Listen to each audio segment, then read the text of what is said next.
Yeah. Am I visible now? I can see three viewers. Yes.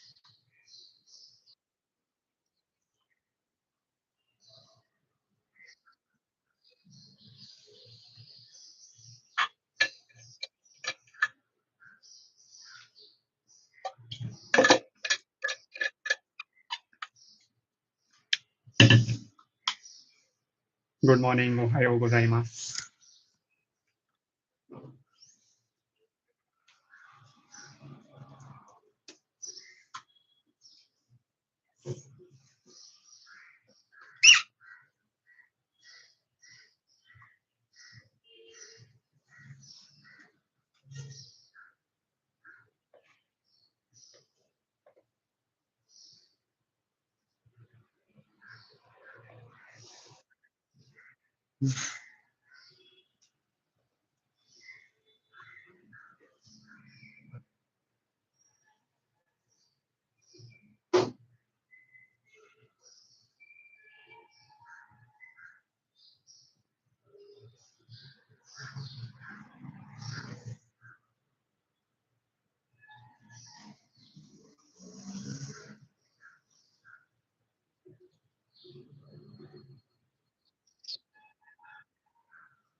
How many questions are there on JLPT? It is total.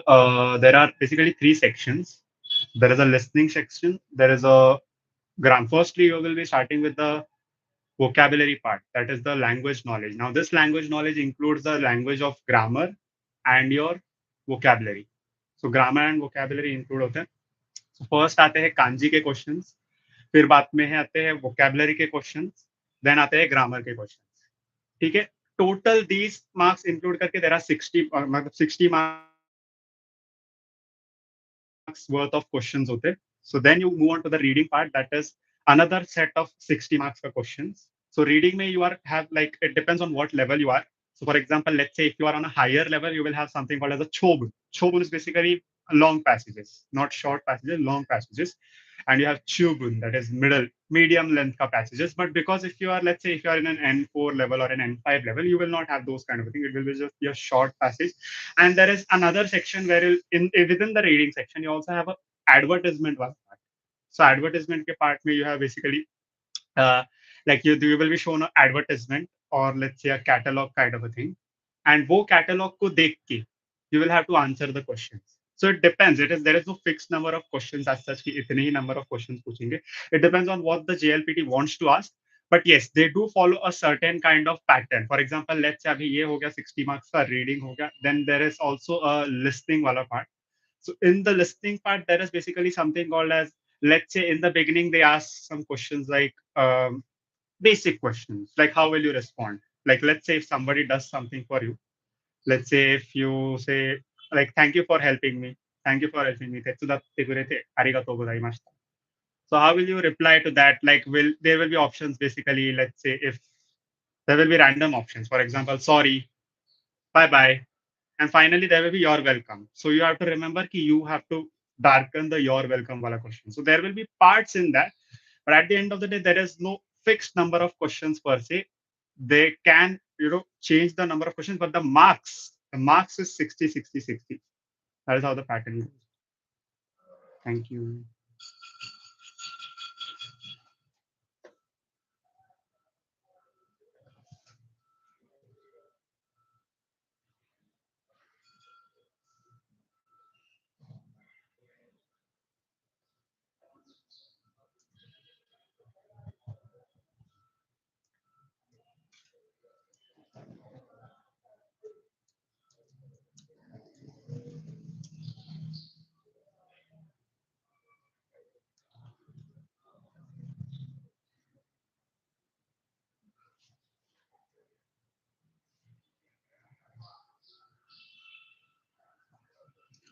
It depends on what test you are giving, like how to study for the JLPT test. It depends on what test you are giving. Let's say what level you are giving.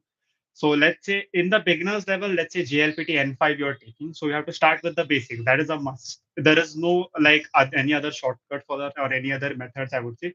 You basically have to start with the test. You start with basic reading the basics. You have to read the hiragana, you have to read the katakana, you have to read the basic grammar points. And then you can start to have a bit of conversation. And then after getting a bit confident in the language, let's say, okay, I am able to conversations in this situation. I know what conversation should I have, and I know to create some grammar patterns. So how to apply for that? I how to approach that is basically then you will have to look at the question paper. Okay, am I able to form this grammar pattern? Then you have to go back to your grammar pattern again, revise it again according to the JLPT pattern. Because even though the JLPT is a Japanese examination, there is a particular pattern of questions that they ask. So, for example, let's say if it's a fill in the blanks wala question, or let's say like what will go in this missing blank. So these kind of questions need some practice. Even actually Japanese people also, na, Japanese people they will be able, they have the knowledge to pass the JLPT test, but they also get confused, especially in the general logic thing, because that's a human thing. That's not restricted to one particular logic. So first, when you are comfortable with the basic level of a language, you know, yes, this language, uh, this level needs this amount of grammar, this amount of kanji, and this amount of vocabulary. After that, look at a proper test settings. How are the test questions asked? And then go back to the grammar to, find out the remaining points. Like this is something where I lack, or this is something where I'm missing. Yes. Yeah.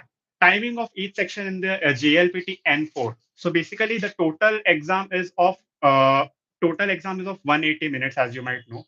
So if you are giving for a N4 level, by the way, in N5 level and N5 and N4 levels, you have basically three sections. For N2 and N1 level and even N3 level, you don't have, N3 level also has three sections. N2 and N1 level, you only have two sections.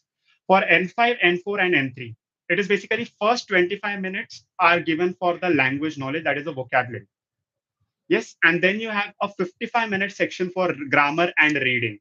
Because grammar and reading takes a bit of time, especially reading. If you're not good with reading, reading can take some time. And then you have a listening ka 35 minutes ka section. So total time that is taken is 115 minutes. But let's say if you're going into the higher levels, it takes 180 minutes. So the test takes off around 180 minutes. So it is a higher level of question. They do sometimes change changes, huh? Like because in 2000 level there was a change of minutes. So now the N4 ka it takes 25 minutes ka language knowledge. That is your vocabulary wala section. Grammar ka section is basically 55 minutes and listening ka section is 35 minutes. Yes, if you are in a higher level, the examination minutes are increased. Even though I applied for December exam, if I miss the exam, can I appear on Feb? No, unfortunately not. You will have to repair. And by the way, there is no exam on Feb. Okay, you can apply for the February exam, but you will have to give it in July 7th only. If you're talking about the JLPT, na, JLPT happens only twice a year. So once there it happens in like July and it happens in December. So July ka first Sunday and December ka first Sunday. So unfortunately, they don't have that system. Ki, can I like let's say I miss tomorrow's exam, so like day after tomorrow's exam, so can I switch to the next level? Can I pass it on to the next level? Unfortunately, no. And they don't have a good refund system also, so probably it will not be refunded. You will have to apply it for again only. Yeah.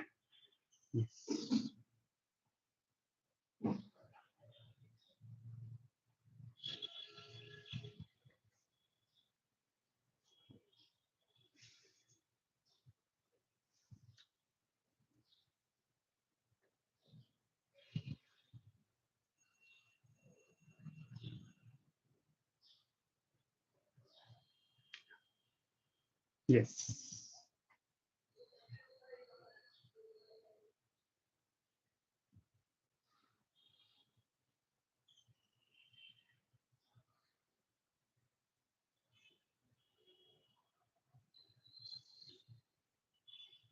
And I hope I have answered the question for Shilpa Sham also, like as in how many sections are there in the paper and is it offline? Yes, it's an offline paper. It's basically you. Unfortunately, we don't have any cases for going to the like taking it as an online exam.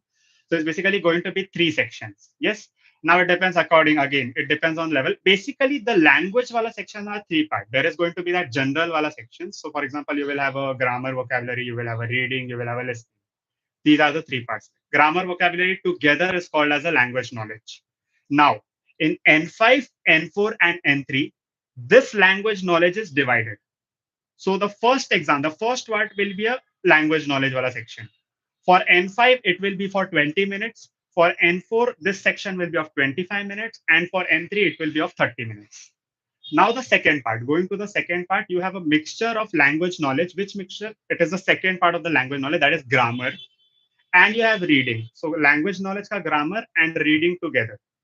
For N5, you have this 40 minutes. For N4, you have this for 55 minutes. And for N3, you have it for 70 minutes. Now coming to the last section, that is the listening section. N5 ka again you have for 30 minutes ka listening, N4 ka 35, and N3 ka 40 minutes. If you are talking about N2 and N1 levels, N2 and N1 ka levels ka jo language knowledge hota hai, both language knowledge is made out of two parts. I told you vocabulary and grammar. These are combined. So you have language knowledge and reading combined together of 105 minutes for N5, 110 minutes for N1. Okay. And what is the listening? How much listening is given? For N2, you have 50 minutes. For N1, you have 55 minutes. So basically, it is like you can basically say like for listening, you can start with a 30 minutes from N5 and you can add 5 minutes with each increasing level. Could you share tips on passage reading questions? Yes, of course. So for example, you have to see on what kind of question is it. I would say rather than reading, I know it's very tempting to look at a big passage and you are like, when you're solving the question, you're like, Arey baapre, there's a big question coming out here. So let's finish it quickly and let's read it first. You don't have to be worried about how long a question is actually. First, you have to look at the question. Is a question being asked asking for a particular thing? Let's say something that is underlined and it is only asking for that particular thing. If yes, don't try to read the entire paragraph. Look at the just skim through it. If you are able to understand, good. But let's say if it is not under, it does not come under the underlined section, and you are reading something which is not at all related to the underlined section, and even if you don't understand something in that part, it's okay. It's actually better. Yes, you don't have to delve too much time in it, because see, reading is something that takes a lot of your time, and especially if you're not good with it, it will definitely take a lot of your time. So don't worry about things that you're not able to read.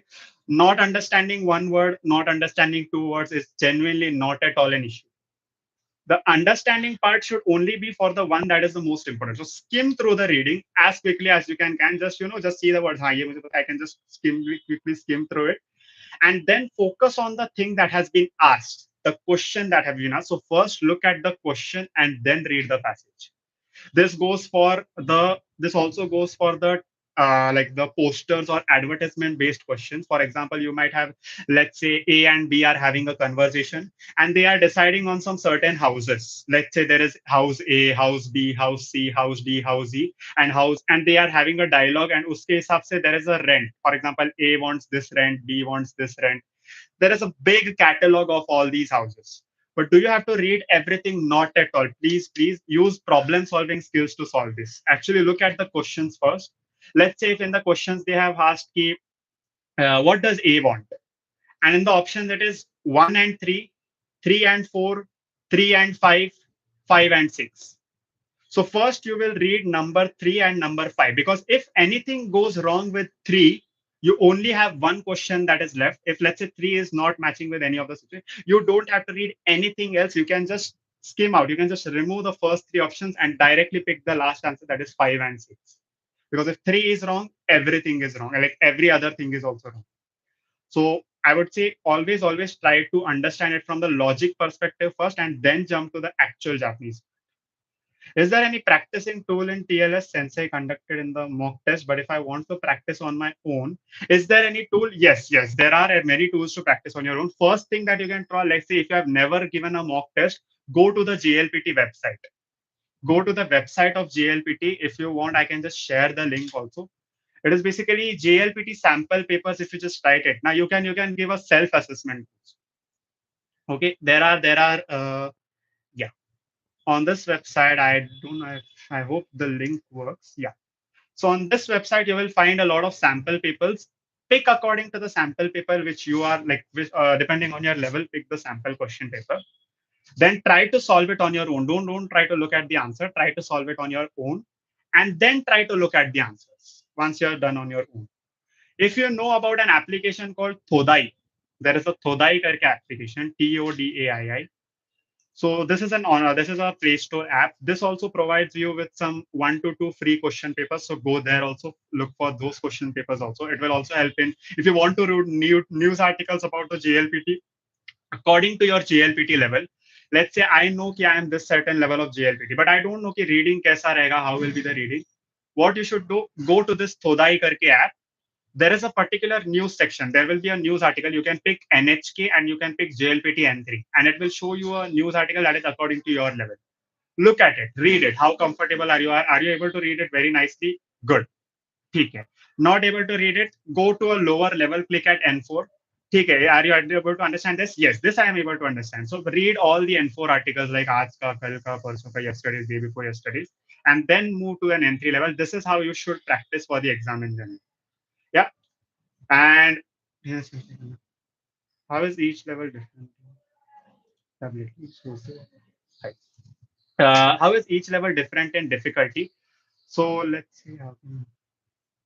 Okay, yes, I will answer each one of them. So how is each level different in difficulty? First, N5 is basic. N5 is basically testing out your basic sentence preparing skills. Let's say I want to talk in this particular conversation scenario. I want to talk in this scenario. Will I be able to speak at it?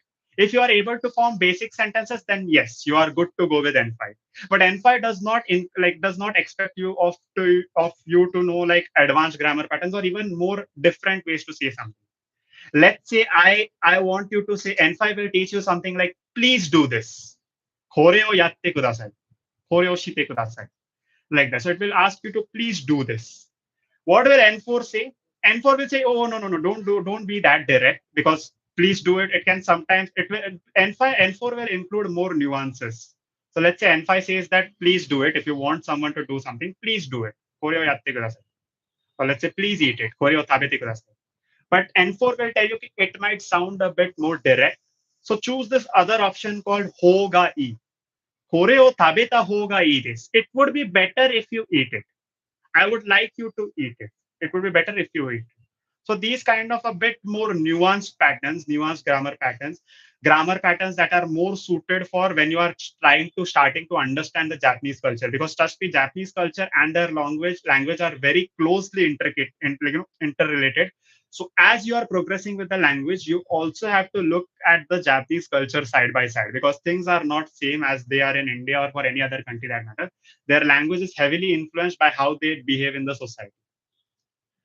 How can N5 or N4 help beginners enter the job market? Also, which level would you suggest for getting job opportunities in any sector? Now, this again depends on what industry you are trying to aim for. Let's say your industry is not particularly keen on like Japanese skills is good. It's good if you know Japanese skills, but let's say it is not the highlight of the sector. It is not the most important part of the sector. Let's say you are just supposed to know some things that are being said in the meeting, or let's say some things you should understand. And an N5 or N4 level also is okay. I would say check in with your company. It depends on, let's say you can approach the company. N5, I would say it's usually a lot of companies accept N5.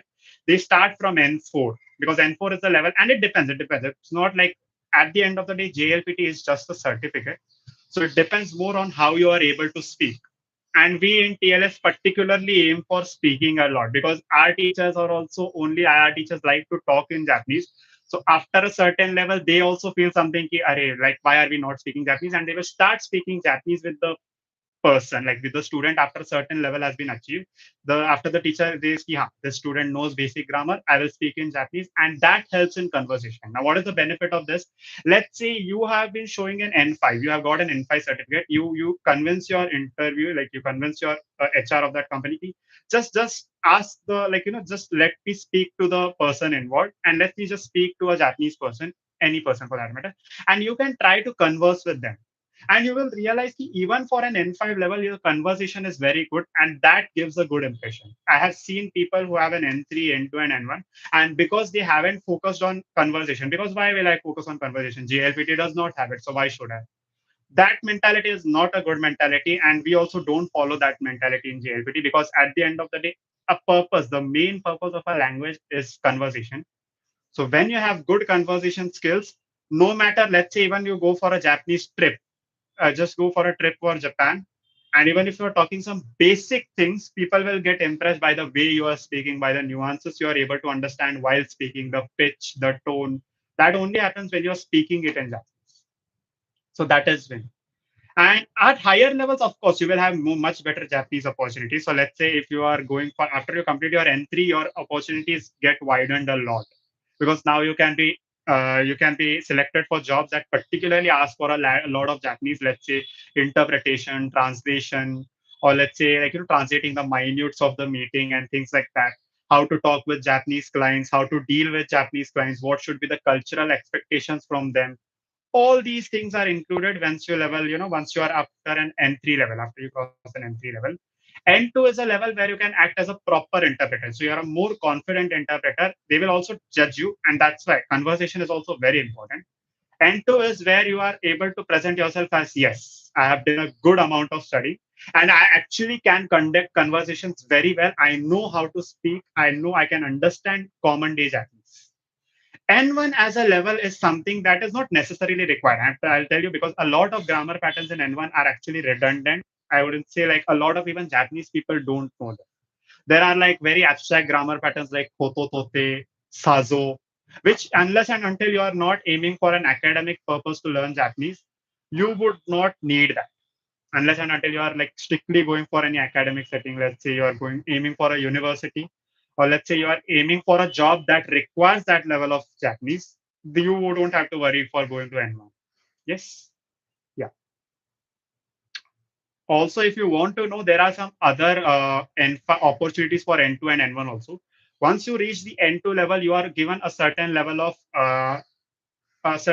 benefit from the Japanese government. Let's say if you want to immigrate into that country, Japanese, according to the Japanese people, you would be the preferred one. You will be given more preference. They have a preference based, point based preference system. So if you know Japanese and you have crossed the N2 level, congratulations, you directly get 10 points, free 10 points. So if, let's say, if their cutoff is around 70 points, and if you cross that points, the number of years that you need to stay there for permanent residency reduces by a lot. It's around like 5 years or so. Yes, so that's a big jump, right? I hope that answers your question, Tabu-san.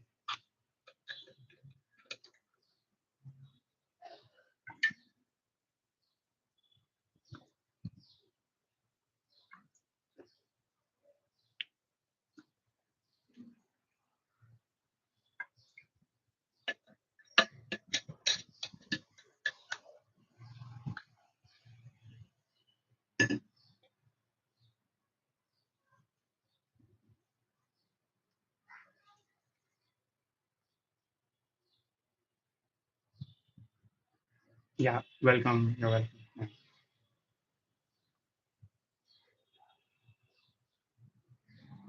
I started learning Japanese, especially through the medium of history. Like I like to watch a lot of these taiga dorama.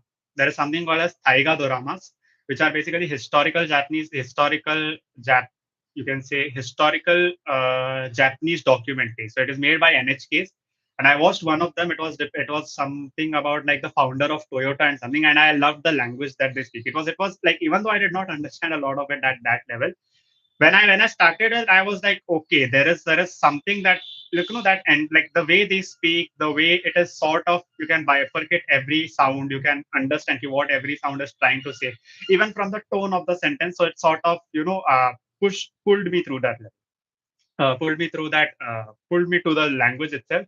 And then I watched other media consume also, for example, animes, mangas. Then there are other texts also, like for example, there are visual novels, there are games, there are a lot of even a lot of Japanese Indian children also start with Japanese made content like Doraemon and Shinchan.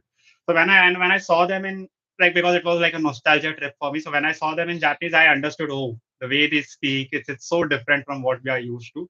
And it did create a lot of curiosity, and there started the journey, and it slowly progressed. Yes. Yeah, it becomes a very interesting journey when you start it. And when you are finally able to understand something, there is, I would say, there are very few things that are as rewarding as that thing. So when you're generally able to understand. Suggest the Japanese movies, dramas, and animes for N5 level. So for the N5 level, you have like if I had to suggest some animes, you can watch. There is a very famous anime called Shirokuma Cafe. There is something called a Shirokuma Cafe. By the way, sorry, I missed one question here. So is there any age limit for JLPT? Not at all. In fact, I have seen in one room, like I remember going into my N2 room, and there was the oldest of the person sitting. There was someone around, like I just took a guess, it was like 60 to 70s age, and there was also a kid sitting behind. So it's a very inclusive kind of examination. There is no JLPT because it's actually good also. They are sort of accepting ki no matter what level you are, no matter what age you are, you should be trying. You can try for Japanese, and you should be trying for Japanese.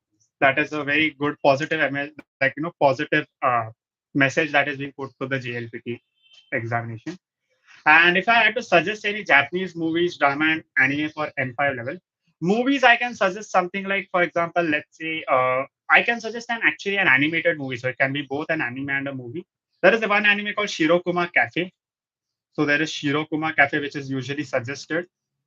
There is a beautiful movie called A Silent Voice. You should watch it irrespective of like if you're studying Japanese or not. It's a very good movie. Uh, you can watch Your Name also. Your Name is also a very famous reclaimed one. And it is not even like for let's say even if you're not at that JLPT, should you not watch that? Not at all. That is the I would say that a lot of people do feel it. Achha, okay, this is not of my level, so I should not watch it. That is the I'm sorry to say, if I had to be very frank, that is the worst thing that you can do. No matter what the content, what level the content is, just try to digest it all. Just try to eat them all. Just try to consume every Japanese thing that you can. It can be some Japanese prank show on the television. It can be some Japanese random Japanese meme. It can also be a meme, or it can also be a meme song. Like I think there was a very meme song that was famous, like Watashi wa Star. It got very famous, and a lot of people gained the Japanese gained traction due to those kind of memes. Also. So learn everything that comes to you. Try to understand it. If you're not able to understand, good, very good. Actually, it's better because even if you don't understand, you have a very beautiful amount of subtitles that are given to you. So read it. Your brain will do the rest of the work. It subconsciously tries to understand whatever is going. Give it some time, consume a lot of content, give it some time, and your brain will automatically do the work. Yes, other things you have to focus, you have to learn the grammar, and your brain will try to reinforce that existing grammar with new things that you have learned, new things that you have seen, things like that. So these are there. And if there is a movie that I had to say, like there is a movie called Perfect Days. There is a movie called Perfect Days. It's a relatively new movie. So it was something, I think it was like, if I'm not wrong, it was released in around 2023 or something. So it's a very light-hearted movie. It's something because a lot of people don't like Japanese acting. So people are not particularly sometimes fond because they feel because it's a different culture. People feel it is not suited to their country's culture. So they might think that it's a bit of an over-the-top acting. So that's why I usually refrain myself from suggesting any other dramas or movies. But this is one movie that you can watch. So these are some of them. How fast do slots fill up for registration? This depends on what center you are.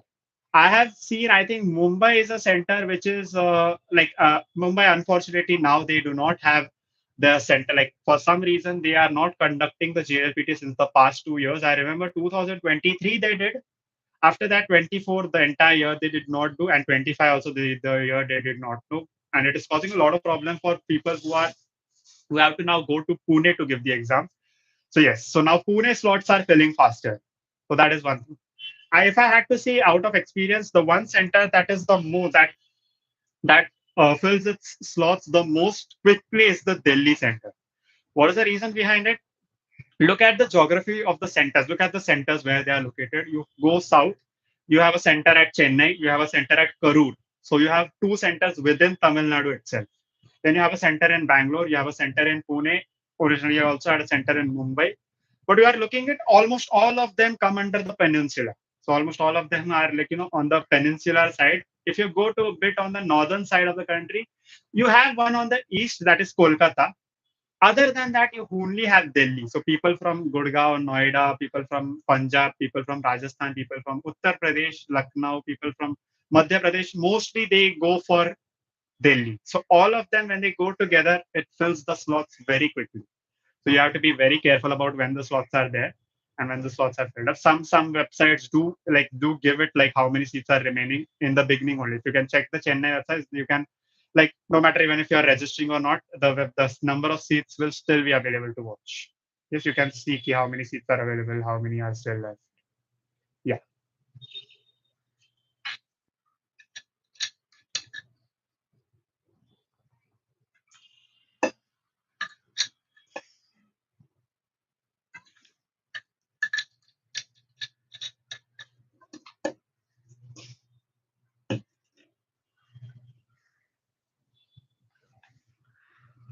The JLPT certificate is valid for a lifetime. Unfortunately, that is the thing. Unlike not bad mouthing any other examinations, but let's say if you're taking the French examination, or let's say if you're taking the English examination. So for English, you have the TOEFL, IELTS. English for French, you have the DELF. These examinations, the cost is very expensive. You have it around like averages around 20,000, so which is very expensive, and it only lasts for 2 years, which is a very sad thing if you're not from that, like if you're not able to afford it. It is very difficult to take the exam, and let's say if you do not pass it, then what? That's like that's it's throwing it into the drain. It's a very tense situation that you have to accept. But let's say JLPT averages around 1,500. So let's say even if you are not able to pass, it is not that big of a despair. You can understand it's not like you can still it's decent amount of thing, and you have a higher chance of passing also because there is no conversation that is being converted. So that is actually the reason for the cheap rates. They don't have to make a Japanese person come and sit there and take your examinations. They basically have to ask you like through a paper, and through that paper they will ask yes, and you have to just solve the paper. And by the way, this it makes the exam cheaper, and it also makes the exam easier. So you have a better chance to solve. And let's say once you solve it, how much is the limit? No limit. You have a lifetime validity of that JLPT certificate. So that makes it even more like 10 times more, I would say, worth it than like other certificates because it's much more foolproof. Another advantage that I just want to add here is starting from this December, 7th December, the JLPT is also going to be adding the CEFR gradation to their certificates. So if you know about the CEFR level, it is basically the gradation level for all the European languages. So let's say for English, you have these levels called A1, A2, B1, B2, C1, C2. This is the levels that is approached by the IELTS and even for DELF. So the same system is going to be applied for the JLPT too, JLPT also. So let's say they have created a chart for it. You can find it on the Japanese website also. For example, if you get an N5 certificate, it is according to the A1 level. If you are getting an N4, it's the A2 level. And to certain extent, if you are getting an N3, after a certain marks, you are getting a B1 level. So you can find that graph on the website also. So if I just try to find it,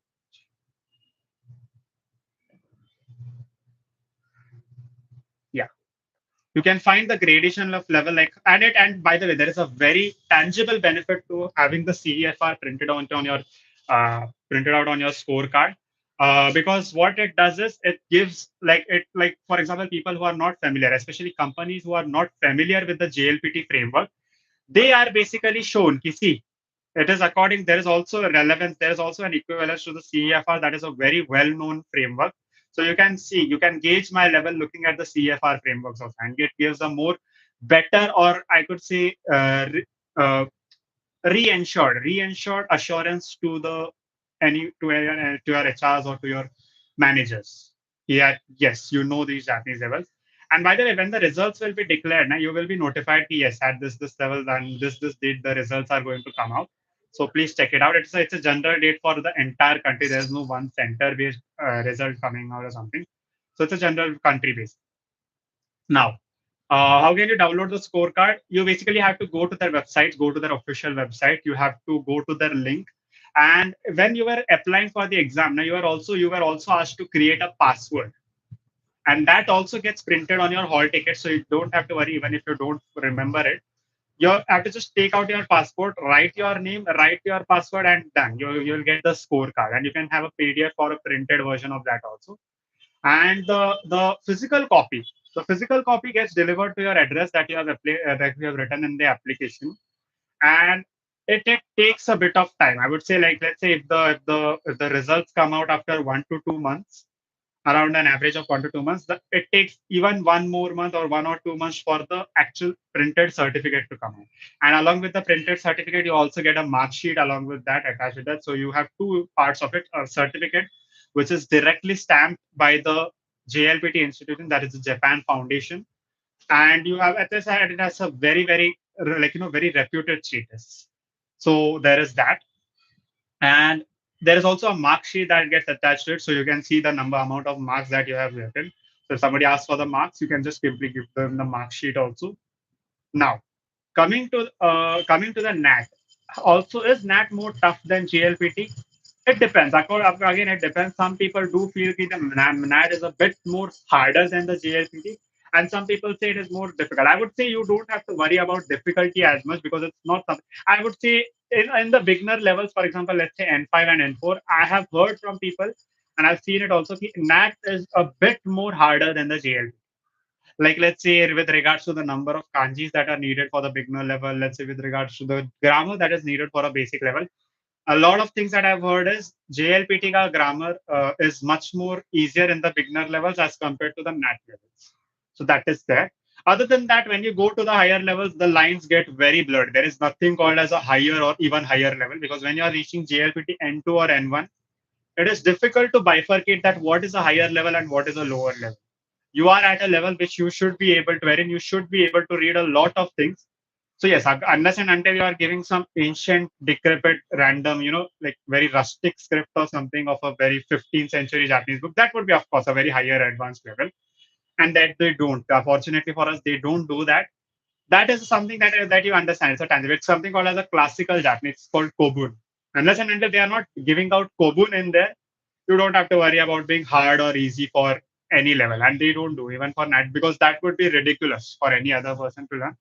Kobun is something which even like Japanese people do read it, but Japanese people do forget it quickly also. Nobody uses it in modern language. It is something that if you want to read any old texts, if you want to read any old poems, good for it. Other than that, no need for Kobun, classical language. Yeah.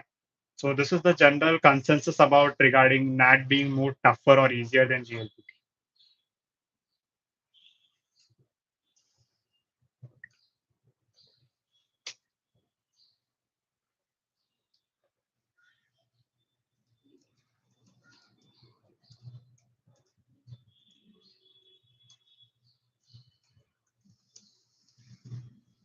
Yes. Thank you. Welcome. You're welcome.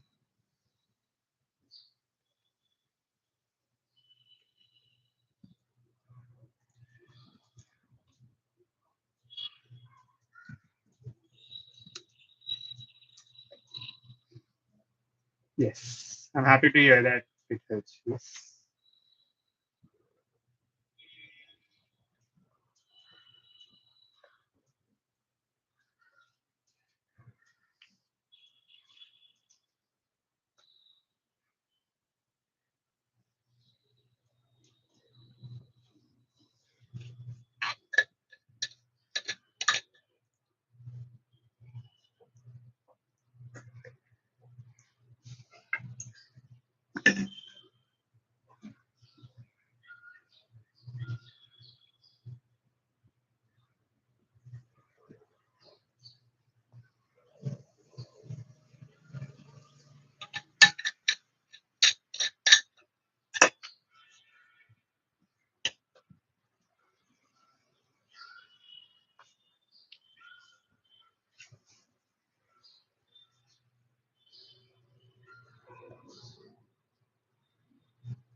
I hope I have not missed any queries.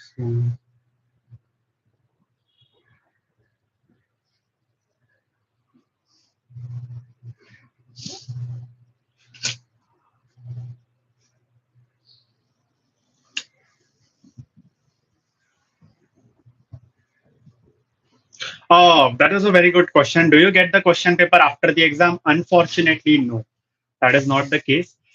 They should have done it, but they don't. For some reason, they don't. They do it. Actually, they maintain a lot of privacy regarding it.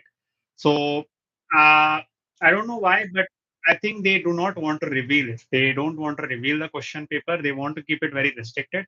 JLPT is an exam which is very like very thoroughly protected. The privacy is something that they care about a lot, and you can see it in the way they switch on the audio. They ensure that all the rooms are playing the audio at the same time. No one is reading first. No one is outside the room while hearing, like, let's say if some other room does play an audio by like in a very small matter of time, that person should not be allowed inside the audio room once the audio starts. So this is a very they are very strict about the, like, maintaining the secrecy and things like that. So you have less chances of it getting leaked. They have a lot of supervisors also that check like everything is okay or not. So they are particularly careful about the. I don't know why is it that they are so reluctant to give the question paper. One thing that I want to you say is, like, this might be a question for a lot of people. Ki, are you allowed to write on the question paper? And yes, you are. If you have a question paper, you are only able to open the question paper once you have been instructed to. Before that, you can't even open the question paper. So let's say once you do get the question paper in your hand, you are there, you will be then asked to open the question paper. Yes, now you are able to, now you can open your question paper. So you open it. Like, let's say there is some question, like, let's say in the listening, the question is basically, there will be an audio, and from the options you have to guess it. And sometimes what happens, the audio is a bit longer, especially on the advanced levels, the all, like, let's say N3, N2, and N1. The audio, and even for N4 for that matter, the audio is a bit longer than usual. So sometimes what happens, like, you are not able to get a note of everything. Especially there is a last section of go to Rikai in the N3, N2, and N1 sections. In N2 especially, N2 and N1, you have the go to Rikai, that is, you have to, like, if I had to translate it, it is basically compound understanding or multifaceted understanding. That is how you can imagine it. So there are a lot of things happening at the same place. Let's say if there is a person A having a conversation with person B, having a conversation with person C. So let's say they are all discussing about should we go to the cinema on Sunday. So A person says, "Yeah, I think we will be able to go," and B says something like things else. So that's it. It gets a bit more, how you can say, it gets a bit confusing if you are not able to follow through it. So what do? You write on the question paper. You are allowed to do that. You are actually completely allowed to do it. Yes. So yes. So you can write on the question paper, but yes, unfortunately, you are not allowed to take the question paper back home. You have to submit it back to the people. Yes. Right. And could you please share tips for listening section of N4? Yes, it's basically you have to remember to watch a lot of Japanese content. That is the best part. And by the way, like, this comes across as a surprise to a lot of people. What is the most important part of a language?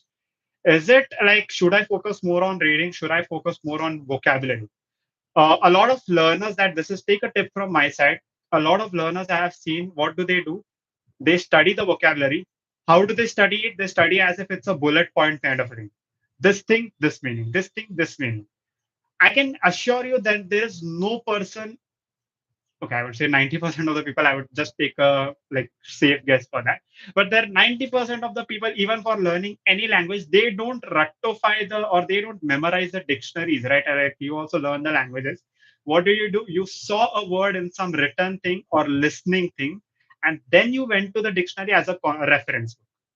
What people do, they start, what these vocabulary books do, if you are not have the sentence with you, you are basically rectifying the dictionary, this word, this meaning, this word, this meaning, and that is the worst thing that you can do. That makes the entire process very boring. So always have a listening together. Always listen it in context. Japanese is a language which is heavily based on context. So if you don't know the context, you don't know how to understand it, how to understand the vocabulary.